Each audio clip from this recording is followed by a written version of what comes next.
Quando alguém se refere à passagem evangélica, que considera a ação de dar mais alta bem-aventurança que a ação de receber, quase todos os aprendizes da Boa Nova se recordam da palavra dinheiro.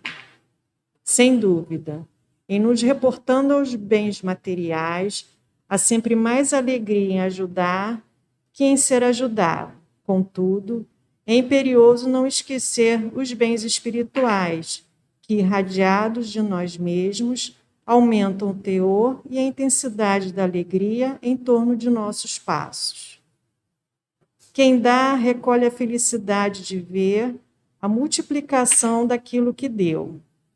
Oferece a gentileza e encorajarás a plantação da fraternidade. Estende a bênção do perdão e fortalecerás a justiça. Administra a bondade e terás o crescimento da confiança. Dá o teu bom exemplo e garantirás a nobreza do caráter. Os recursos da criação são distribuídos pelo Criador com as criaturas, a fim de que, em doação permanente, se multipliquem ao infinito. Serás ajudado pelo céu, conforme estiveres ajudando na terra. Possuímos aquilo que damos. Não te esqueças, pois, de que és mordomo da vida em que te encontras. Cede ao próximo algo mais que o dinheiro de que possas dispor. Dá também teu interesse afetivo, tua saúde, tua alegria e teu tempo. E, em verdade, entrarás na posse dos sublimes dons do amor, do equilíbrio, da felicidade e da paz, hoje e amanhã, neste mundo e na vida eterna. Vamos fechar os olhos, sentar confortavelmente e pensar em Jesus, em Deus, nosso Pai de infinito amor, aos amigos espirituais desta casa, Nair Montese Castro, que através das palavras que hoje escutaremos da nossa amiga Elane, possamos aprender, nos ajudando no nosso dia a dia. As palavras são um bálsamo para nós, quando ditas com muito amor, como Jesus fazia no seu tempo, aos seus discípulos e a quem ele pregava, estava junto dele. Que possamos hoje levar para o nosso lar o conforto que precisamos, a alegria, o amor, a caridade. Que através dessa doutrina bendita e amorosa que está conosco desde 1863, mais ou menos, temos esse bálsamo tão reconfortante no nosso dia a dia. Obrigado, mestre, e aos amigos espirituais aqui presentes, que assim seja, graças a Deus.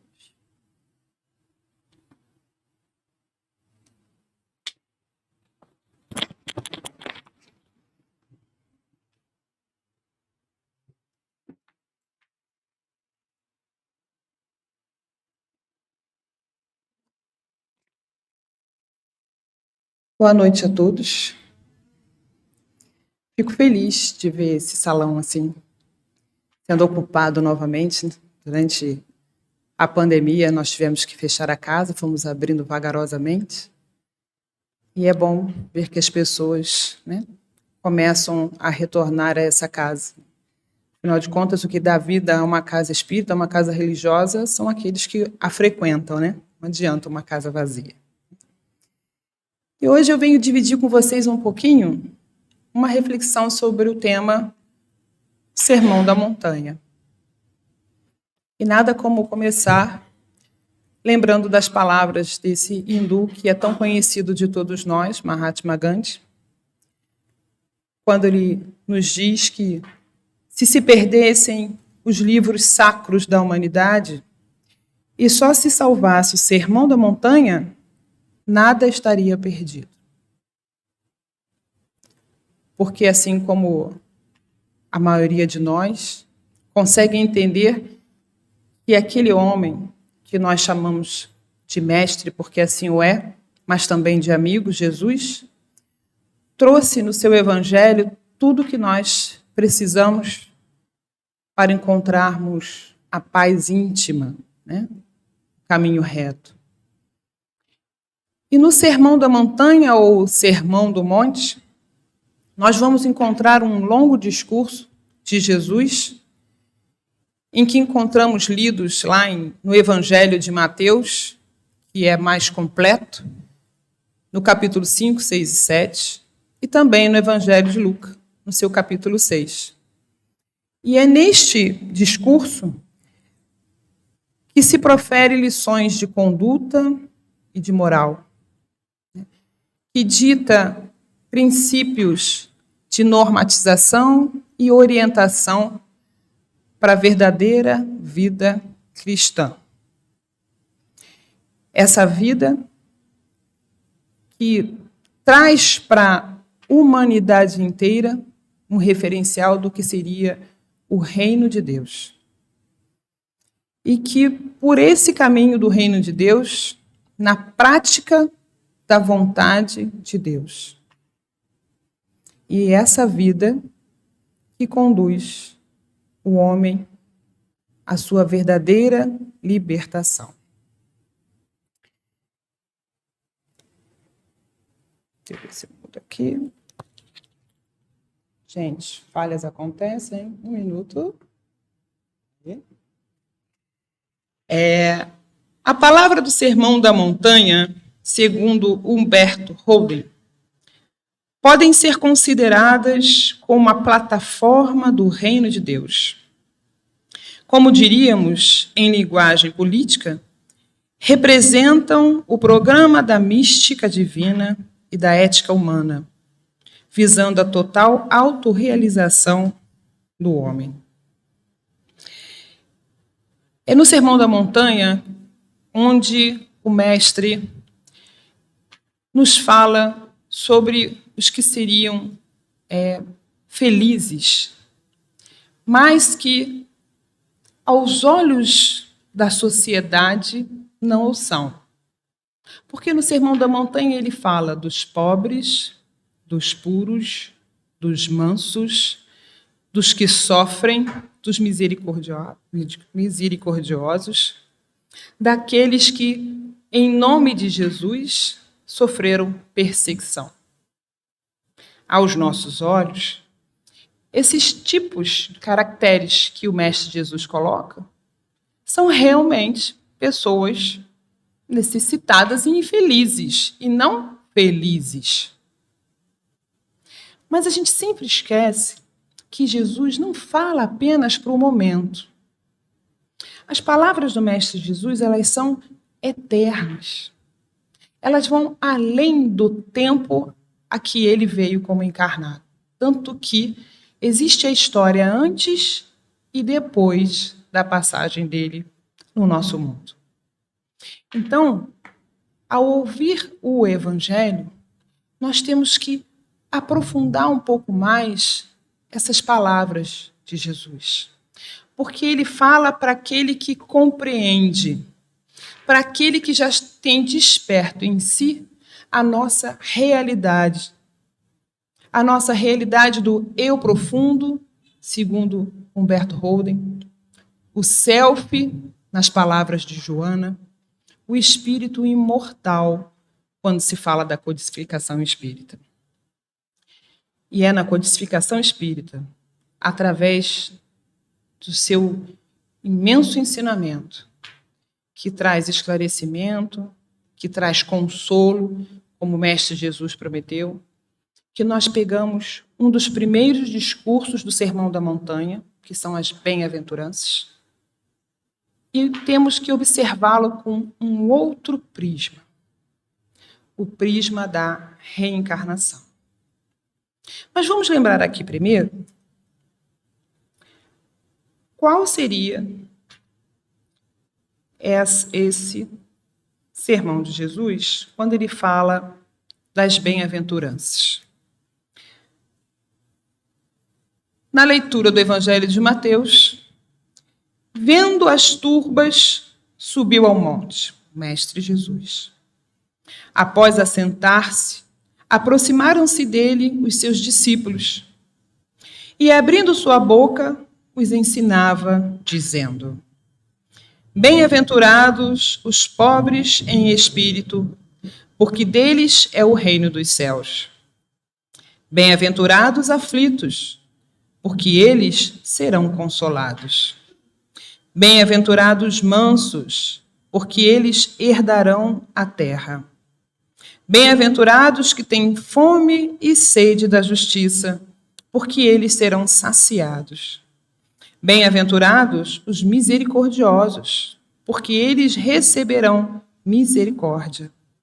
Bem-aventurados limpos de coração, porque eles verão a Deus. Bem-aventurados os pacificadores, porque eles serão chamados filhos de Deus. Bem-aventurados os perseguidos por causa da justiça, porque deles é o reino dos céus. Bem-aventurados sois vós, quando vos injuriarem e perseguirem, e mentindo disserem todo mal contra vós, por causa de mim. Alegrai-vos e regozijai-vos, porque é grande a vossa recompensa nos céus, pois assim perseguiram os profetas anteriores a vós. E aí, com essa colocação, nós começamos a pensar o que seria bem-aventuranças. Eu vou trazer uma expressão.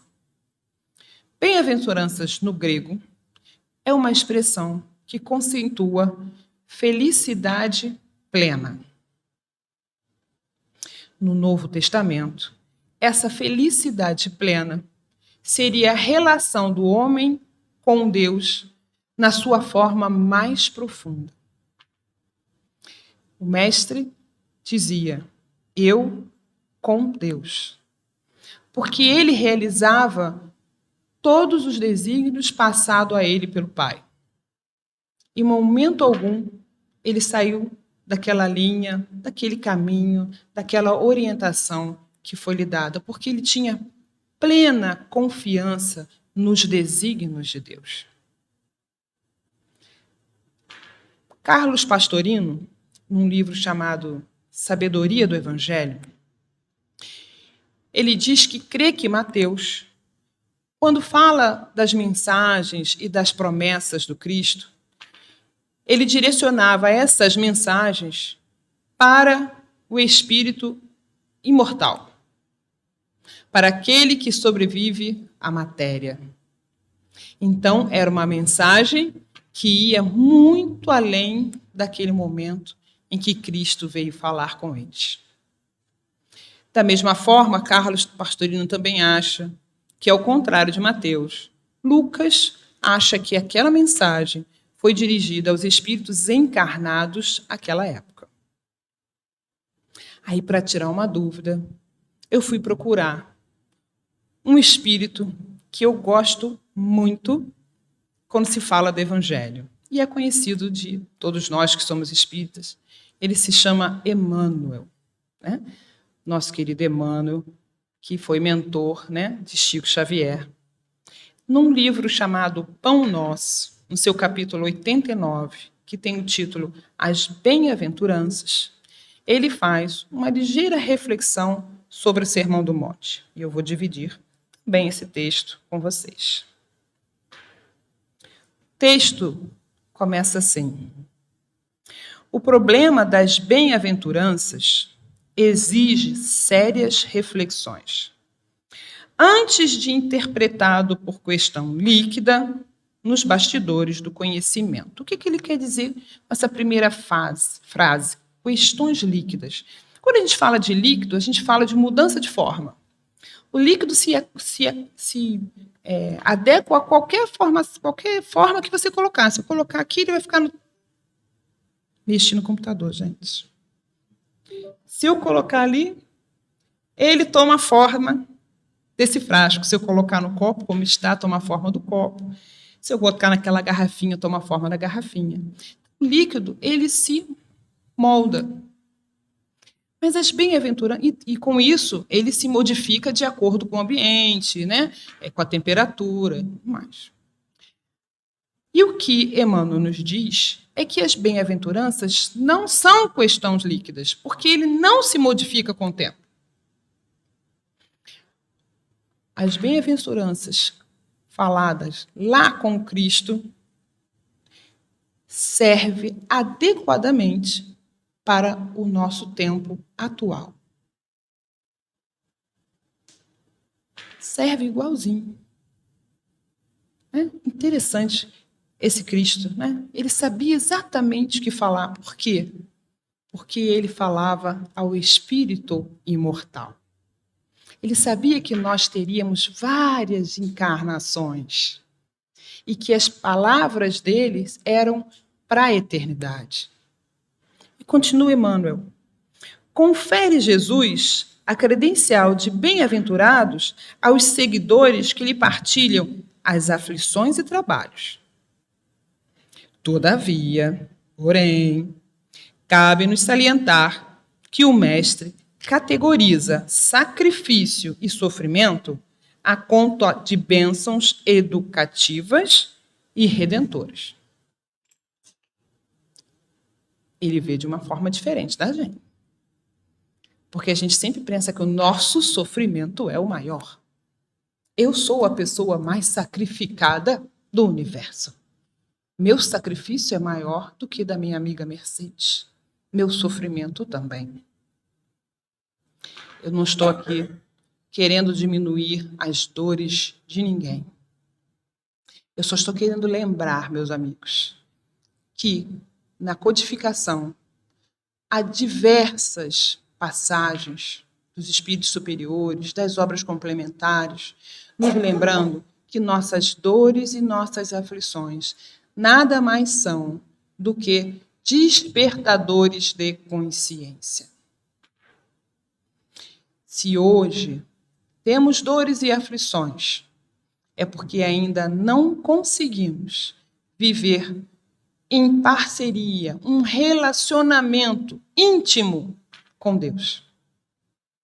Por isso ele diz aqui que as aflições que Cristo se relata é diferente da nossa. Porque as aflições às que Cristo se relata são as aflições que nos fazem crescer. As aflições que nos fazem melhorar quando sabemos vivenciá-las. Não é que eu vá sair por aí procurando dores e aflições, sofrimentos e mágoas. Não é ser masoquista. Espírita não gosta de sofrer. Espírita não é diferente de nenhuma outra pessoa de outra religião. O que nós tentamos entender é, se eu passo hoje um momento de sofrimento, quais são as causas? E se eu não consigo compreender as causas, que eu tenha maturidade suficiente para saber passar por esse sofrimento com resignação, com paciência, confiando. Nosso amigo Emmanuel continua. Surge, então, o imperativo de saber aceitá-los. Bom, se eu já compreendo que eu sofro, que eu passo por dificuldades, porque é um alerta, está me chamando a atenção para alguma coisa, eu tenho que aceitar essa dor com resignação, que não seja parado. Não estou dizendo fica parado, mas resignado não se entra no desespero. Resignado, eu procuro ajuda, procuro colo, companheirismo. Isso é resignação.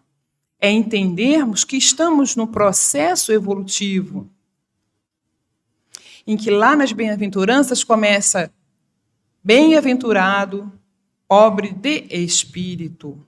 Pobre de espírito é o humilde. É aquele que, em humildade, em simplicidade, aceita os desígnios que a vida lhe proporciona quando vem por conduta da providência divina. Existe um palestrante chamado Simão Pedro.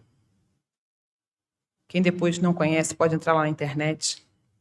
E ele faz várias palestras sobre o Sermão da Montanha. E uma delas eu achei muito interessante porque ele apresentou uma visão do Sermão da Montanha que eu não tinha ainda parado para pensar. O Sermão da Montanha é um degrau, são degraus. Porque ele começa em bem-aventurado os pobres de espírito e termina em bem-aventurado os pacificadores. Para você ser pacificador, para você ser Gandhi, você tem que primeiro ser humilde. Tem que ser humilde, tem que entender as suas dores e aflições, bem-aventurados aflitos. Tem que ser manso, na atitude de ser manso nos desígnios divinos. Você tem que ser misericordioso. Você tem que aceitar a justiça divina. Aí vai subindo. Você tem que ser pacífico. Antes de ser pacificador, tem que ser pacífico e ser pacificador. Em momento algum, nós esperávamos alcançar todas as bem-aventuranças numa existência só.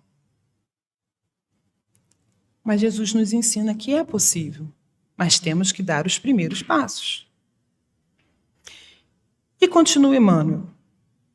Esse ou aquele homem serão bem-aventurados por haverem edificado o bem na pobreza material, por encontrarem alegria na simplicidade e na paz, por saberem guardar no coração longa e divina esperança.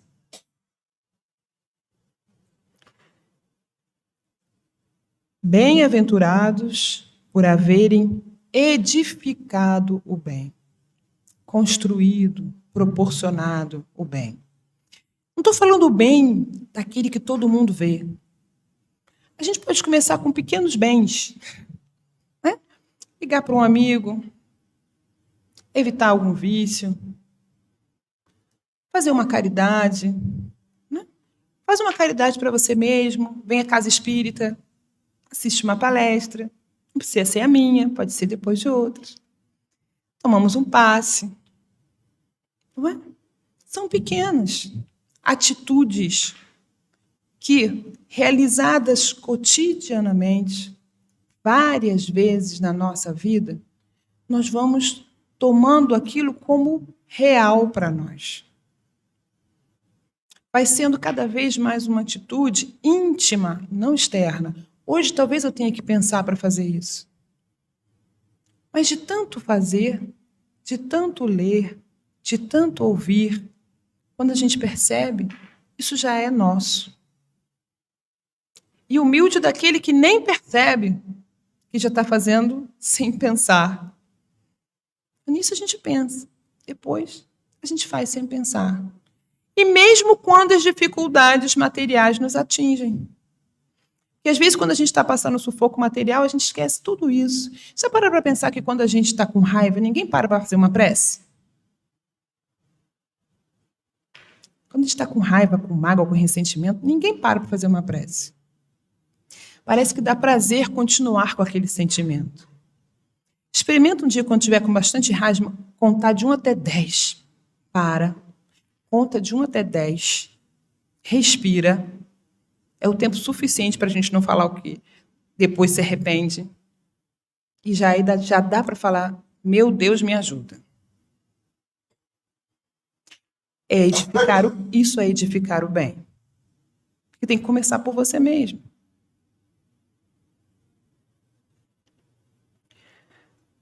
Por encontrarem alegria na simplicidade e na paz. Coisas simples nos trazem alegria. Quantas vezes nós entramos aqui por esse jardim e vimos ele todo florido? Quem não tem prazer em sentar ali, aquelas cadeirinhas, um momento de prece? Hoje nós tivemos aqui um amigo nosso que chegou mais cedo. Até colaborou comigo em algumas atividades aqui na casa. E ele teve o prazer de ficar sentado ali fora. Enquanto eu movimentava, abria a casa, ficou ali em prece. Simplicidade. Naquele momento, ele estava em paz com ele. Ele estava se harmonizando com os bons amigos espirituais desta casa. Tentando compreender como é que é essa chave. Onde é que eu viro essa chave para manter essa tranquilidade? E se eu não consigo manter constantemente, qual o caminho que eu utilizo para um dia conseguir? Temos que parar nesse momento. Mas Emmanuel continua. Vou botar aqui. Mas e a adesão sincera às sagradas obrigações do título? Título às bem-aventuranças. Aí, Emmanuel, depois de dar toda aquela explicação, ele vem e dá aquela puxadinha na orelha. Esse é o Emmanuel.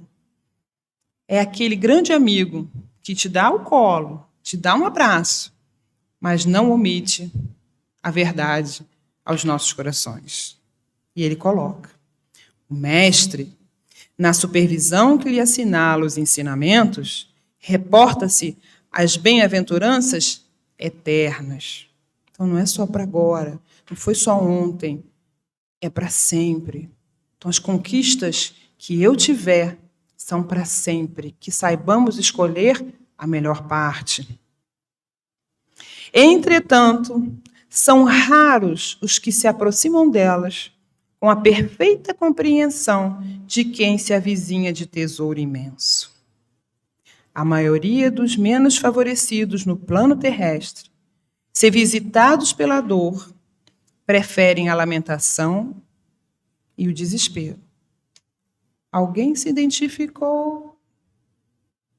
Se convidados ao testemunho de renúncia, resvalam para a exigência descabida. Por que eu? Por que eu tenho que sofrer? Por que eu tenho que me afastar daquela pessoa que eu tanto amo? Por que eu tenho que passar por essa dificuldade? E quase sempre, em vez de trabalharem pacificamente, lançam-se às aventuras indignas de quantos se perdem na desmensurada ambição. Ofereceu Jesus muitas bem-aventuranças. Raros, porém, desejam-nas. Espera aí, como assim? Eu não desejo a bem-aventurança? Eu não desejo as palavras do Cristo? Eu não desejo todo aquele caminho de felicidade plena, eu com Deus? É por isso que existem muitos pobres e muitos aflitos que podem ser grandes necessitados no mundo, mas que ainda não são benditos no céu. Porque ainda não compreendemos as palavras nem o exemplo do Mestre Jesus. No dia que realmente a compreendermos, no dia que começarmos a caminhar pelas trilhas das bem-aventuranças, dores e sofrimentos não serão mais necessários. Elas só são necessárias para nos despertar. E se elas vêm, é porque de alguma forma eu tive causa nesse processo. Por isso, é um efeito. Quando eu trilhar os caminhos do Mestre Jesus, não serão mais necessários dores e sofrimentos. Ah, mas espera aí, Elane. Jesus é um espírito de escola. É um espírito muito elevado. Mas quando ele ficou encarnado, ele passou por dores e sofrimentos. Ele queria nos mostrar que é possível passar por essas dores e vencer. Ele disse, eu venci o mundo. quando ele ressuscita, quando ele desperta na vida espiritual. Ele só quis mostrar isso para a gente. Que isso é possível. É possível termos um futuro melhor. Mas temos que começar a plantar hoje. Não posso deixar para amanhã. Não dá para pensar assim, na próxima encarnação. Tem que começar agora. A gente tem que começar agora. A gente tem que começar a entender o que é pobre de espírito. Vamos começar do início. O que é ser humilde? Como é que eu faço para me tornar uma pessoa humilde? O que eu tenho que melhorar em mim? O que eu tenho que transformar em mim? Não é destruir. O que eu tenho que transformar para que eu consiga alcançar esse primeiro degrau, que é a humildade? Que mesmo que me façam o mal, eu faça o bem. Por mais que me odeiem, eu continue amando. E por mais que causem injustiça, eu não revida a essa próxima justiça que vai ser vinda a mim e continue amando. Qual é o caminho? Para concluir, vou concluir também com Emmanuel, no livro da Esperança. Se queres, na sombra do vale, exaltar o tope do monte, basta contemplar-lhe a grandeza. Mas se te dispões a comungar-lhe o fulgor solar na beleza do cimo, ou seja, estar lá e não só olhar, será preciso usar a cabeça que carrega nos ombros, sentir com a própria alma, mover os pés em que te sustentes e agir com as próprias mãos. Agir com as próprias mãos. O reino de Deus vai cair na face de todo o nosso planeta. Tem um livro chamado Boa Nova, de Hermínio de Miranda, em que Jesus diz exatamente isso para um dos seus discípulos. A terra ainda não é o reino de Deus. Para que este mundo seja do reino de Deus, é necessário que ele primeiro, cada um de nós, encontre esse reino dentro de si. De forma que todo o planeta possa sentir esse reino e esse amor. Então, lembremos, nas nossas reflexões de todos os dias, as bem-aventuranças não são palavras jogadas ao vento. O Mestre Jesus sabia exatamente o que ele fazia a cada passo. E por que ele escolheu aquele momento para falar do Sermão da Montanha? E ele tinha certeza de que a sua mensagem seria para a eternidade. Obrigada, amigos, pela noite de hoje. Que o Mestre Jesus nos abençoe a todos. Vou passar aqui para a minha amiga, psicografia.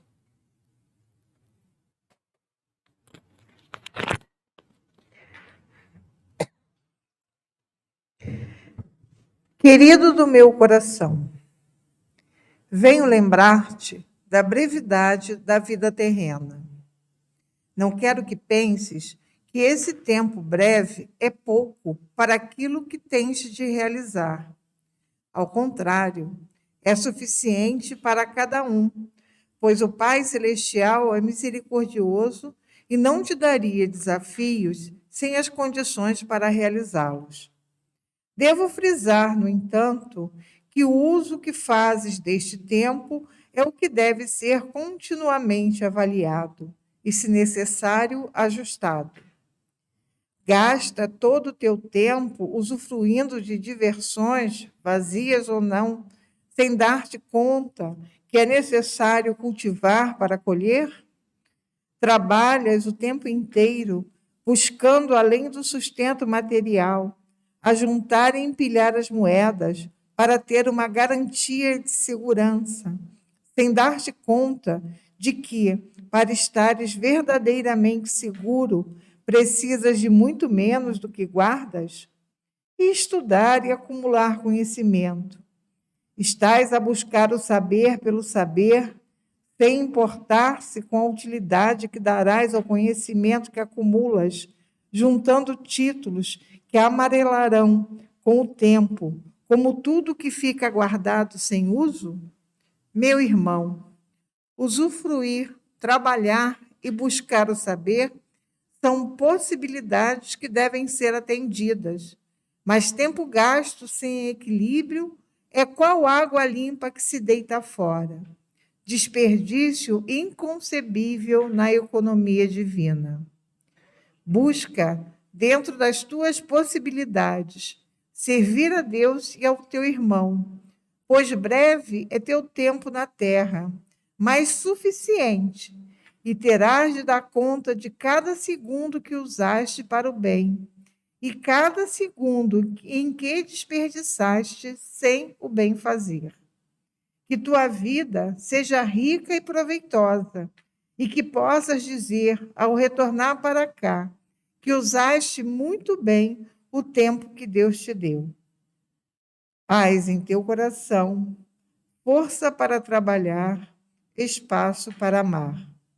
De um irmão que muito te ama e quer o teu bem.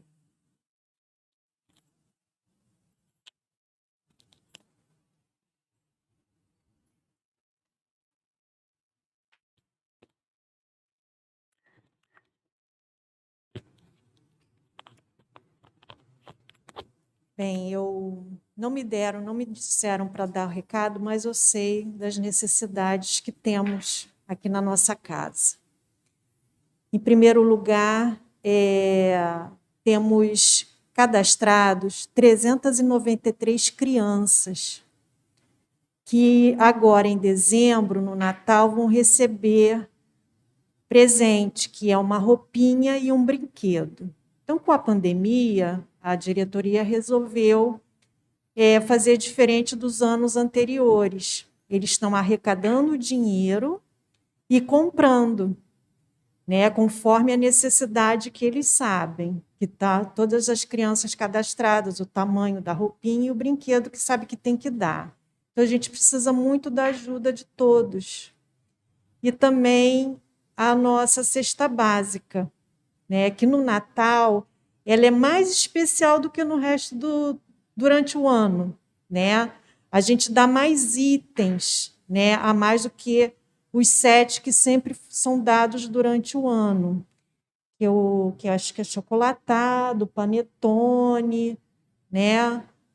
Não sei se esse ano vai ter o frango, né?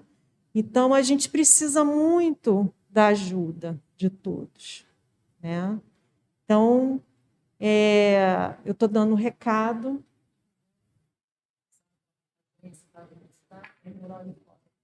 Então, a Elane está falando que quem quiser saber do número da agência, só ir ali no mural, que tem ali o número da agência, a conta bancária, como é que faz, tudo direitinho. Também temos a página no Facebook, no Instagram, né? E no Twitter? Não sei. Eu sei que Instagram e Facebook tem tudo ali detalhado, tudo que é necessário. Mais algum recado? Só? Então, a gente vai fazer a prece final e depois vamos, cada um que se estiver se sentindo bem, não quiser ir tomar o passe, pode levantar depois da prece e ir para casa. Quem quiser ficar para o passe, fica nos seus lugares, aguardando que a equipe de apoio vai ajudar a ir para a sala de passe. Tá bom? Então, agora a gente vai fechar os olhos e vamos mentalizar o jardim, um jardim todo florido, cheio de rosas vermelhas, rosinhas, rosas, amarelinhas, brancas, as margaridas, os antúrios, as azaleias, o gramado bem verdinho. Vamos mentalizar o céu estrelado, cheio de estrelas, uma paz que inunda o nosso coração, a nossa mente. E com esse pensamento e muita alegria, porque estamos reunidos aqui hoje, na segunda-feira, à noite, numa harmonia, uma alegria imensa, agradecendo a Deus, que é Pai, de infinita misericórdia, a Jesus, o nosso governador planetário, a todos os benfeitores espirituais do orbe terrestre, que nos envolve neste momento, nos trazendo a fé, nos fortalecendo a esperança para o dia de amanhã, para a nossa semana que está se iniciando.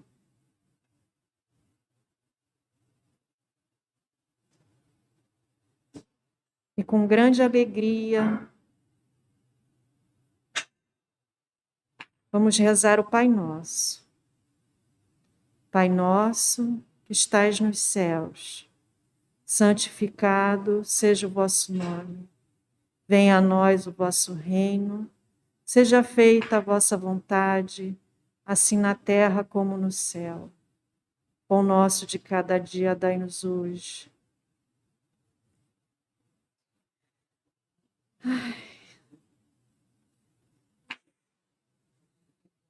As nossas ofensas, assim como nós perdoamos a quem nos tem ofendido. E não nos deixeis cair em tentação, mas livre-nos do mal. Que assim seja, graças a Deus. Me perdoe a emoção, que é a primeira vez que eu faço a direção daqui da mesa. Eu estou muito nervosa, estou tremendo toda, mas eu fico muito alegre de estar aqui. Presença de todos, a energia que nos envolve nesse momento. Obrigado, mestre, que assim seja, graças a Deus.